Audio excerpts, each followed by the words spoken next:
আজকে দেখলাম ঢাকাতে অনেক জনপ্রিয় একটা ছেলে, উসমান হাদি তার নাম, অনেকেই চিনেন। উসমান হাদি, এই যুবকরা চিনে না?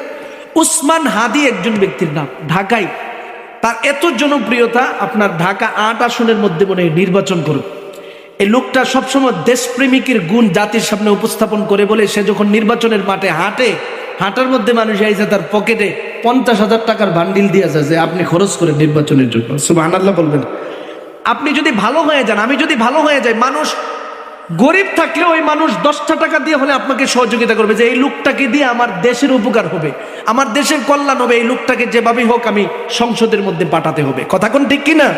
তো ওই লোক নির্বাচনী প্রচার প্রসার করতেছে, হঠাৎ করে তার বিরোধী শক্তি হোক বা সন্ত্রাসী শক্তি দেশের মধ্যে যারা তাকে সহ্য করতে পারে না, তার দেশপ্রেম যারা সহ্য করতে পারে না, এই জাতীয় ব্যক্তিদের মধ্য থেকে কে যেন এসে দূর থেকে গুলি করে তার কান পর্যন্ত সেই গুলিটা গেছে। আপনারা অনেকেই খবর পাইছে।